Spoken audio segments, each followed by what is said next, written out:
ഭക്ഷ്യഭദ്രതയ്ക്ക് വേണ്ടിയിട്ടുള്ള നീക്കിയിരിപ്പുകൾ ഇതെല്ലാം ഉണ്ടല്ലോ. ഇതിൽ ഇപ്പോൾ കൃഷി വകുപ്പ് കേന്ദ്ര പദ്ധതി പ്രകാരം കിട്ടിയ തുകയിൽ നാമമാത്രമായേ ചെലവഴിച്ചിട്ടുള്ളൂ. ആരാണ് അതിനുത്തരവാദി? അല്ല, അങ്ങനെയുള്ള കേന്ദ്ര സ്കീമുകളിൽ നിന്നുള്ള പണം ചെലവാക്കുന്നതിൽ എന്തൊക്കെ പോരായ്മയെന്ന് കണ്ടുപിടിച്ചിട്ട് തിരുത്തുന്നതിന് സർക്കാർ എപ്പോഴും സന്നദ്ധമായിരിക്കും.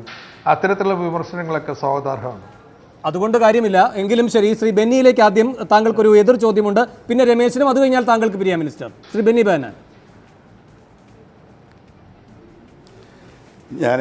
ഞാനിവിടെ സൂചിപ്പിച്ചത് മിസ്റ്റർ തോമസ് ഐസക് വ്യക്തമായ മറുപടി പറഞ്ഞില്ല. ഞാൻ പറഞ്ഞു അദ്ദേഹം ഈ സാമ്പത്തിക സൂചികയുടെ തകർച്ചയെക്കുറിച്ച് പറഞ്ഞ് എനിക്ക് യോജിക്കാൻ പറ്റുന്നില്ല. എല്ലാം ഞാൻ നോട്ട് പിൻവലിക്കൽ ശ്രീ തോമസ് ഐസക്കിനെ പോലെ തന്നെ അത് കേന്ദ്ര ഗവൺമെൻറ് നടപടി എതിർക്കുന്ന വ്യക്തിയാണ്. എൻ്റെ ചോദ്യം അതല്ല, നോട്ട് പിൻവലിക്കലല്ല. സംസ്ഥാന ഗവൺമെൻറ്റിൻ്റെ കയ്യിൽ പണമുണ്ടായിരുന്നു കഴിഞ്ഞ പദ്ധതി വിഹിതം, അത് നടപ്പാക്കുന്നതിന്. ഇപ്പോൾ ഞാൻ ഒറ്റ ഉദാഹരണം, ലോക്കൽ ബോഡീസ്, ഇവിടെ ജനകീയ ആസൂത്രണത്തിന്റെ ഏറ്റവും വലിയ വ്യക്തമാണ് ശ്രീ തോമസ് ഐസക്.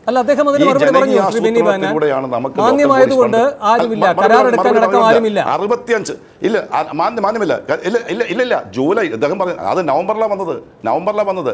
നമുക്കറിയാം 65% ലോക്കൽ ബോഡീസ് LDF ഭരിക്കുന്നത്.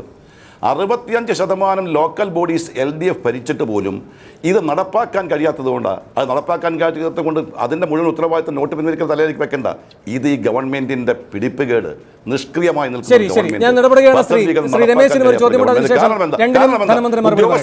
ഉദ്യോഗസ്ഥർ ഒരു ഫയൽ നീങ്ങുന്നില്ല. മുകളിൽ നിന്ന് താഴേക്കുള്ള ഒരു ഫയലുകൾ നീങ്ങുന്നില്ല. ഫയലുകൾ കെട്ടിക്കിടക്കുന്നു. ആ ഉദ്യോഗസ്ഥന്മാർ തമ്മിലുള്ള ചക്രത്തിൽ പോര്. അതുകൊണ്ട് എന്താ പറ്റിയിരിക്കുന്ന ഒരു ഫയൽ മിസ്റ്റർ തോമസ് ഐസക്കിന് തന്നെ അറിയാം. മുഖ്യമന്ത്രി തന്നെ പറഞ്ഞിരിക്കുന്നു 18,000 ഫയലേ മാറിയിട്ടുള്ളൂ, 41,000 ഫയൽ കെട്ടിക്കിടക്കുന്നു എന്ന് പറഞ്ഞാൽ ഒരു ദിവസം ശരാശരി എടുത്താൽ കഴിഞ്ഞ 9-6 മാസത്തിനുള്ളിൽ 200 ഫയലേ ഒരു ദിവസം നീങ്ങുന്നുള്ളൂ.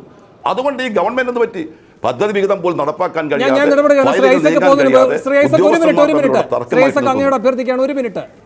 ഒറ്റ കാര്യം അങ്ങനെ പറഞ്ഞതിന് മറുപടി ഉണ്ട്.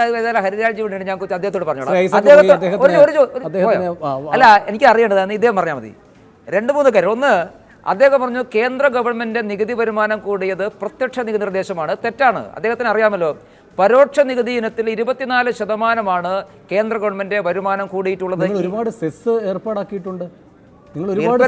വിൽപ്പന നികുതി അടക്കം അദ്ദേഹം പറഞ്ഞത് വിൽപ്പന നികുതിയെ കുറിച്ചാണ്. വിൽപ്പന നികുതി അടക്കമുള്ള പരോക്ഷ നികുതി നിർദ്ദേശങ്ങളിൽ പരോക്ഷ നികുതിയിൽ 24% വർധനവുണ്ട്. അതിന്റെ കാരണം കേന്ദ്ര ഗവൺമെന്റ് അങ്ങനെ പല നികുതിയുണ്ട്, സംസ്ഥാന ഗവൺമെന്റിനുണ്ട് നികുതി. ഉദാഹരണം പെട്രോളിന്റെയും ഡീസലിന്റെയും നികുതി കേന്ദ്ര ഗവൺമെന്റ് മാത്രമല്ല, ഇവിടുത്തെ സംസ്ഥാന സർക്കാരിനല്ലേ. എന്താ അവർക്ക് കൂടാത്തത്? അപ്പോൾ ഒന്ന്. രണ്ടാമത്തെ കാര്യം, അദ്ദേഹം പോയി കഴിഞ്ഞ പ്രാവശ്യം കിഫ്ബിയിൽ 2,500 ഞങ്ങൾ ഒരു വർഷത്തേക്കുള്ളതല്ല, അത് ദീർഘകാലത്തേക്കുള്ളതാണ്. സത്യത്തിൽ അതല്ല. കാരണം ഇവിടെ ശുചിത്വ വികസനടക്കം, അതായത് ടോയ്ലറ്റിനടക്കം കിഫ്ബി പണം കൊടുക്കാനാണ് പറഞ്ഞത്. അത് ദീർഘകാലത്തേക്കല്ലല്ലോ, അത് ഹ്രസ്വകാലത്തേക്കാണല്ലോ. ടോയ്ലറ്റ് 5 കൊല്ലത്തേക്കല്ലല്ലോ ഉണ്ടാക്കുക. രണ്ടാമത്തെ കാര്യം, വരുന്ന സാമ്പത്തിക വർഷം ഈ 25,000 കോടിയാണ് പറഞ്ഞിരിക്കുന്നത്. ശരി, 25,000 5 കൊല്ലത്തേക്കാണെന്ന് വെക്കാം.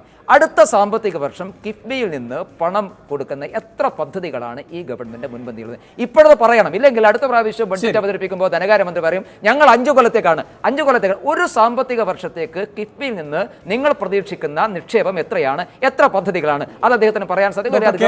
അതിന് മറുപടി പറയും. അതിനുമുമ്പ് എനിക്ക് ഇടവേളയ്ക്ക് പോകണം. ഇടവേളയ്ക്ക് ശേഷം സൂപ്പർ പ്രൈം ടൈം ചർച്ച ചെയ്യുന്നത് ഐസക് ചൂണ്ടിക്കാട്ടുന്നത് പോലെ ഒരു കഥ പറച്ചിൽ മാത്രമാകുമോ കിഫ്ബി, അതോ കാര്യക്ഷമമാകുമോ? ഇടവേളയ്ക്ക് ശേഷം.